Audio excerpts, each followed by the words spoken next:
What's up guys, Shino775 here, Alex most people call me, and this is day 3 of the 30-day video challenge. Now I don't know why I keep tripping over myself. See, because I'm not going to go with the same whole intro, because I mean I go with that a lot, and I mean going through all the comments I get from my videos on the Mark Echo Let's Play or any of the other Let's Plays, I do the intro so many times, it's just like if you played them all at the same time, they probably just sound the same until I trip over myself or something. Because I do that sometimes, and when I do, it's very different. Now, this game, don't really pay too much attention to the kill-death ratio. This was just mainly me really owning some campers, and this is a very old gameplay. I mean, this was back when I was still in the regular levels, not even the prestige levels. And basically, I was just playing this game, and the guys didn't want to get out of that room right there, and I just kept I pretty much just camped it where they wanted to camp, and I ended up getting some good kill streaks. I got got the Blackbird twice, I think. Yeah, but that's aside from what this video is going to be about. Somebody else sent me a topic today. Hurrah! Now, again, if you guys want me to talk about something, again, it can be anything from, like my last one was. What games are you looking forward to today's one, which is from my fellow YouTube commentator friend, up and coming, whatever, Lux. I'll leave her channel link down in the description bar below, but she asked, well, this isn't really going to be exactly the way she asked it, but she asked what games that I played when I was growing up. Now, the main ones that I was playing were Super Nintendo games, and I guess she was playing the Super Nintendo game too, because she keeps filling up my Twitter feed like that. And yeah, but the main one I really played, and the main reason was because I mainly had that system before I got another system, was the Super Nintendo, and I had quite a lot of games for it. I mean, I had let's see, I had Street Fighter 2, I had Zelda: Link to the Past. I had a Mortal Kombat. Let's see, what was the other ones I had? I had this game called Revolution X. Now, that game was like an arcade hit. It was about Aerosmith and something, and they got kidnapped by some corporation that was trying to take down music. And I guess the whole little motto thing of the game was, music is the weapon. Yeah, they kind of took that literally and figuratively, because you can actually fling CDs at enemies and they would die. Now, how that happens, unless you modify the CDs in some way, I don't know. But hey, it happened. And it was a great game. I mean, there's a lot of bosses. Where I go in Epic Mealtime with Bouse. I've been watching too much Epic Mealtime. But yeah, they had a... See, now I'm just kind of stuck now, but I'm trying to get my focus back on it. Boom, there we go. Alright, they had a lot of great bosses and also a lot of good level designs. Well, not level design, I mean, it was just a scrolling thing, you just shoot. But, I mean, there was a lot of enemies that you can, well, there was a lot of enemies, but they were in, different places. They would jump out, and you had to get them quickly, and, there was, little armored cars or something that would come around, and you would get up, there's a certain part where you have to do a certain thing to get into a certain room. If you didn't know about it, you would just keep getting killed by enemies. And let's see, the beginning level, the final part of the level was you're in the dressing room where they were supposed to be, but since they got kidnapped, you're supposed to find out where the whereabouts is. And the only way to beat that level is you have to shoot the mirror, and the mirror will reveal a screen, and it will have just the white noise static stuff on there. And you just basically have to keep killing enemies until the TV turns on, and you actually see the picture of the lead man from Aerosmith. I forgot his name, but yeah, he appears, and he's just oh hey, we got kidnapped kind of thing, and we're gonna have you to rescue us. And he ends up flinging you his keys for his car.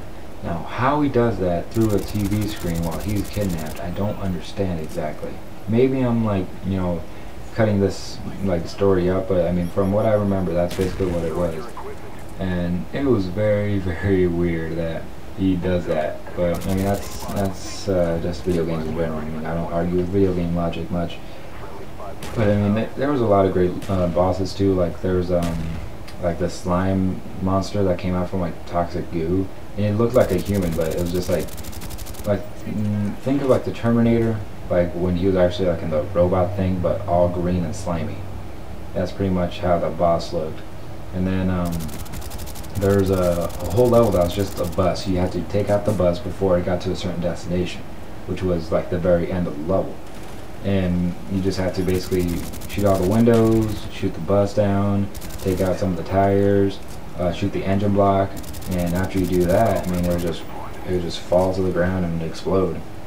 And let's see, like the final boss was like this weird like pork looking guy. Like it was like some fat dude in like a lazy recliner, but the lazy recliner had rockets, and he had like 2 guns, and what you have to do is you blow his pants off, you shoot the guns, and you shoot him in the chest, and then after a while he just explode, and there'd be like raining blood kind of thing. And it was weird because I mean, you know, like Super Nintendo you can't really animate that much, but I mean, when you beat him, you're like, yes, I finally beat this dude. Yeah, I finally beat the whole game. And then if you didn't beat all the Aerosmith people, well, I mean, not if you didn't beat them all. I mean, if you didn't find them all, they would be like, you know, like, oh, you saved the world, you saved music, but you didn't get to party with Aerosmith. And it'd be like, oh, are you fucking kidding me, kind of thing. No, but I never really got to like beat it completely and find all the Aerosmith people because they're pretty hard to find. I mean, now I could probably like easily look it up on YouTube and find out where all the people were, because I only knew about like 3 or 4 like places where they were, but that's just, you know, that's something else. Like the other games I used to play were on the Sega Genesis. Now I never had a Sega Genesis. It was all my cousins. Whenever I used to go over to his house, he would like me and him would be playing a few games. Like he had a Sega, well of course he had the Sega. He had Sonic. I think it was the first one. And we would always just play that game. That game was pretty awesome. I mean, Sonic was pretty awesome before he got all the 3D reboot bullshit. And then also he had Golden Axe. Now, of course, Golden Axe was like the classic game. I mean, if you never played Golden Axe, you know, when you were young, people would just be like, what? But yeah, it was. I never really liked playing it solo. I mean, I was never good at side scroll or beat 'em ups. But I mean, he seemed to really be good at it, and I wasn't. But that was beside the point. But the game I really liked that he had, now don't really ask why, but it was Michael Jackson's Moonwalker. Now a lot of people didn't like that game, a lot of people found it weird, and it was a weird game now to think about it, but back when I was a kid I really liked it. And I mean, it was just like you could just beat him up, like you're just beating up people, and like somehow like kicks and punches would have like some powder or something that would kill the enemies. And then there's like weird things that you can do, like this hat trick where you would fling the hat and it would have like some trail of like glitter or something. I don't know, there was a lot of like weird things when you attacked, but I mean, when you hit a person, they would explode, and like it would do that whole kind of like animation thing where they would disintegrate, and then explode and disintegrate. Then there was another move where it would be like your special move, and basically what you would do is like this was usually like around the boss fight. Because you were getting like surrounded by enemies, but you would do a dance, and you know, it would just like be one of his kind of classic moves from his like videos or something, because the whole thing was based around like a movie he did, but it was also based around some of the music videos he did. And basically, you know, you would do the dance, and then once the dance was over, everyone would just fall dead. And I mean, it was like you can only do it once in the whole like round, and it was pretty good though. But yeah, and then I also had my PS1, and I mean there was of course those classic games for the PS1. Like my main ones were Twisted Metal, Tomb Raider, Crash Bandicoot. I mean all those little classic games. But I mean I really liked playing the Twisted Metal. I mean Twisted Metal is just always one of my favorite series for the PlayStation. And that new one that's going to come out, oh man, I am really looking forward to that, but they keep delaying it. But now it looks like this commentary is going done. So I mean, I'd like to thank Lux again for giving me this little commentary about nostalgia and all this good stuff. And yeah, you know, if you guys got any more topics you want me to talk about, or any custom gun classes or attachments or whatever, leave them down in the description. I mean, I'm gonna be needing a lot of this stuff for the 30-day challenge.